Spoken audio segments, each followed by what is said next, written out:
Look, we all know the big moments from Game of Thrones, right? The battles, the dragons, the betrayals. But what I want to get into today are the questions that stick with you long after the credits roll. This isn't about who won the Iron Throne. It's about what winning actually cost everyone. And hey, that idea comes straight from the top, from George R. Martin himself. He wasn't trying to write some simple good versus evil fairy tale. His whole goal was to unsettle us, to make us look past who we think should win and ask a much tougher question. What is the real price of victory? All right, so let's get unsettled. We're going to dig into the huge ideas that make this story so timeless, and we have to start with the biggest conflict of them all. First up, justice versus power. Who actually owns justice in a world run by power? This is the one question that's underneath everything in Westeros. It's this constant tug of war between what's right and who has the power to decide what's right, which brings us to a huge, kind of tricky question. So, what do you think? Is justice some kind of universal truth that just exists on its own? Or is it really just a fancy word the people in charge use to make their rules sound legit? In Westeros, how you answer that question basically defines who you are. On one side, you've got Ned Stark's view. For him, justice is this absolute, unchanging thing. A king can say a lie is true, but that doesn't make it true. Justice is justice. It's a really honorable way to see the world. But then you get the other side of the coin. And that other side is Tywin Lannister. He would tell you that justice without power is basically just a bedtime story. It's a nice idea, but it's useless.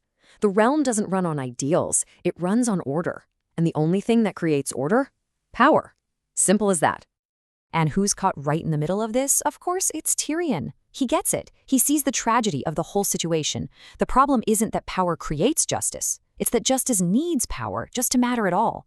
And that's the real trap of their world, isn't it? Even the best people have to play a brutal game to make a difference. Okay, so that conflict between ideals and power, it brings us to something more personal. Let's talk about the crown's hidden cost. Forget the abstract ideas for a second. What does wielding that much power actually do to a person? What does the crown take from whoever wears it? And this leads to the ultimate question for any ruler in this story. Can you actually rule without becoming the very thing you hated in the first place? So many of them start out with these grand plans, to make the world a better place. But then the reality of ruling kicks in. The compromises, the hard choices, the violence, it starts to change you. Look no further than Daenerys. This quote from her says it all. The second you decide your vision is so important that it excuses anything you do to achieve it, you've already lost. You've crossed the line. That's the trap she fell into, believing her good intentions made everything she did okay. But it's not always about becoming a monster. Sometimes power just hollows you out. That was Robert Baratheon's story. For him, the crown wasn't some evil, corrupting force. It was just empty. It was a costume he had to wear. And eventually, the costume was all that was left. The real Robert was just gone. Which brings us to Tyrion's big conclusion about all of this. Maybe power doesn't corrupt. Maybe it just reveals. It puts you under so much pressure that all your masks and pretenses are stripped away, and the world finally gets to see who you really were, deep down all along. And speaking of who you really are, so much of that comes down to family, right? So let's talk about that. Family.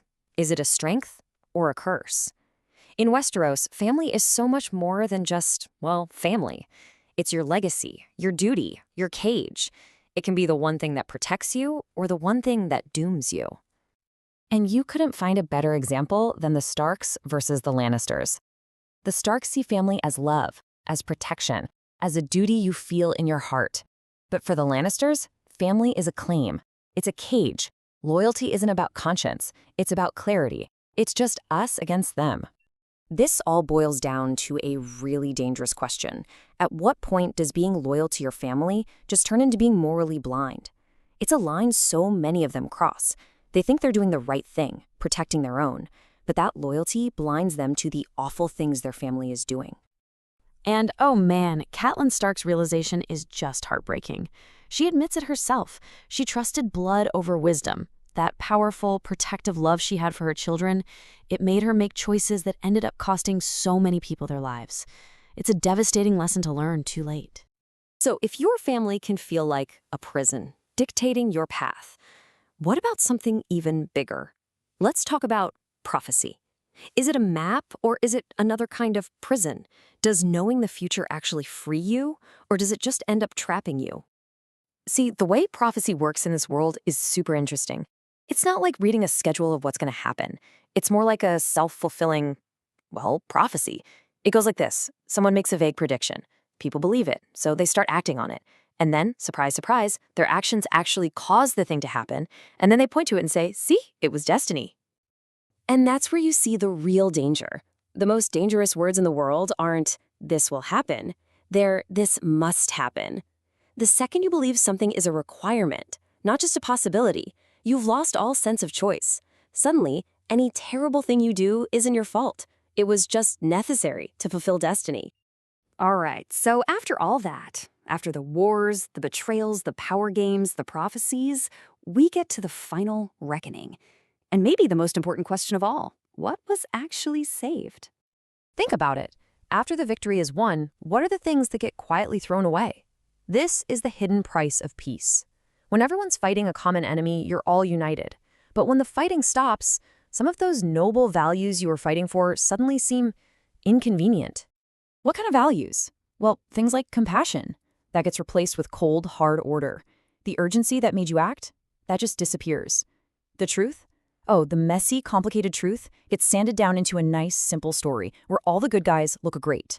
And the people who died? They stop being people with names and just become numbers. And maybe the only real answer comes, once again, from Tyrion. He says that if anything was saved, it was just the possibility that someone somewhere might actually remember what really happened. The real win wasn't a throne. It was the chance for the truth, the whole messy, ugly truth, to not get buried forever. And that leaves us with one last really powerful thought. Power always demands an explanation. The people in charge will tell a story to make themselves look like the heroes. But it's memory that decides if we accept that story. Memory is the real final judge. And deciding what to remember, well, that's a power that always belongs to us.